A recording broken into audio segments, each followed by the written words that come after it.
नमस्कार। मैं काशीनाथ नारायण पंडित आपके सामने वर्षा ऋतु के 4 महीने की एक विशेष घटना आपके सामने ला रहा हूँ कि अभी ये ज्योतिष शास्त्र का नियम है, वो प्रजा के कल्याण के लिए और सावधानी के लिए बताया जाता है, केवल भविष्य के लिए नहीं। उसका कैसे प्रबंध करें पूर्ववत, इसीलिए ये ज्योतिष की भविष्यवाणी की जाती है।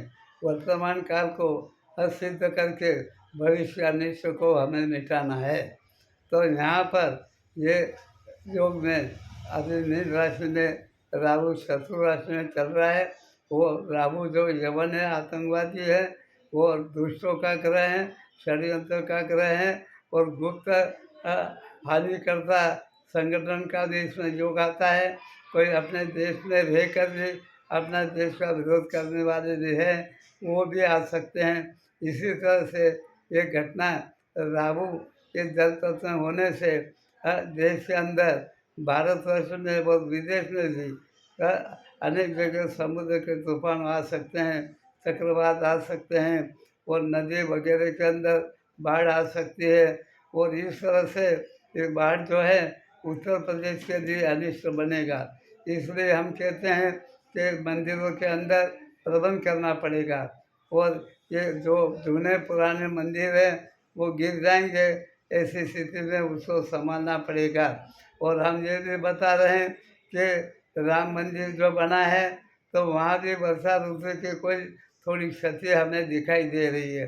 वो वर्षा ऋतु में मालूम हो जाएगी, इसलिए वो क्षति को दूर करना ये केंद्र सरकार की जवाबदारी हो जाएगी।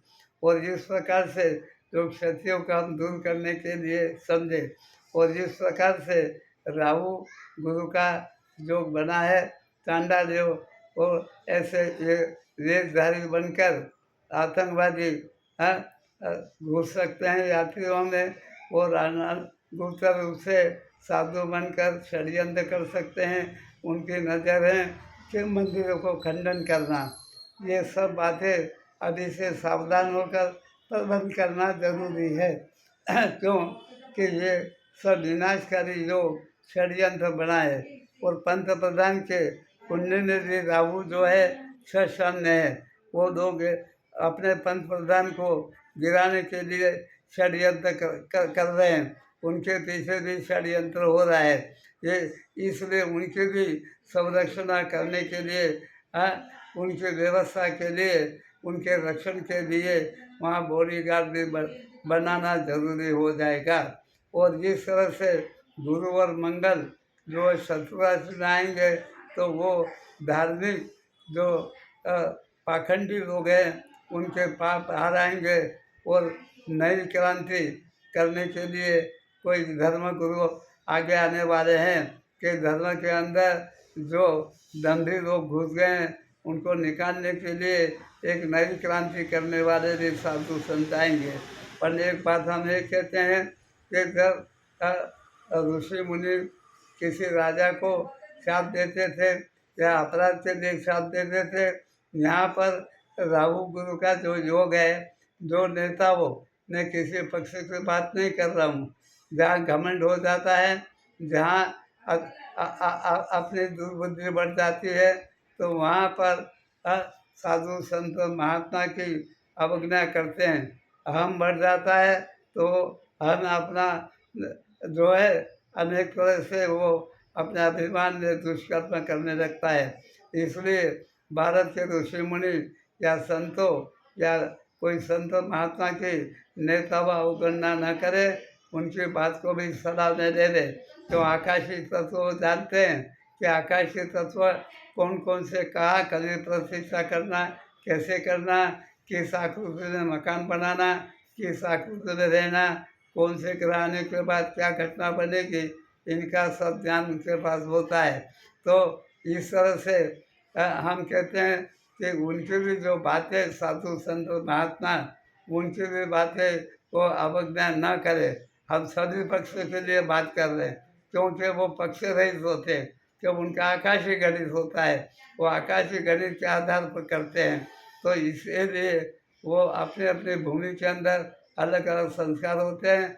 अभी यहाँ पर ऐसा योग बढ़ रहा है कि विश्व के राष्ट्रों में आतंकवाद बढ़ना, समुद्र का तूफान होना, नदियों का बढ़ जाना, ये सभी घटना के ऊपर हमें ध्यान देना पड़ेगा। और अभी से ध्यान नगर पालिका जो है वो अपने रास्ते वगैरह अच्छे तरह से बनाने का जो आयोजन है करना चाहिए। और प्रबंधहीन लोगों के हाथ में रास्ते बनाना करना ये सब देना बंद करे। स्वयं गणित के आधार पर नगर और पालिका अपने अपने शहर के अंदर प्रबंध करके रखें जिससे हानि न हो। ये भविष्यवाणी है। और ये भविष्यवाणी के अंदर एक चेतना थे कि धार्मिक अफवाह फैलाएंगे, प्रजा को गलत रास्ते पर गिराएंगे, प्रजा में भेदभाव करने की बातें करेंगे, उनसे प्रजा सावध रहे और अपना निश्चय रखें कि हमें अपना कर्तव्य करना है। और प्रबंध करने के लिए भविष्यवाणी बताई है, केवल भविष्य बताने के लिए नहीं होती। अभी से ही शासक वर्ग जो उनको कहाँ पर देना, कैसे निकालना, कहाँ रखना, इसका प्रबंध अभी से कर ले, जिसके कारण जो है महाहानि से कुछ हम बच सकते हैं। ये हमारी भविष्यवाणी प्रजा के सामने रख रहे हैं कि ये भविष्यवाणी इसलिए होती है कि प्रजा सहकार दे और इस तरह से दोनों मिलकर ये आने वाले संकट को दूर करें।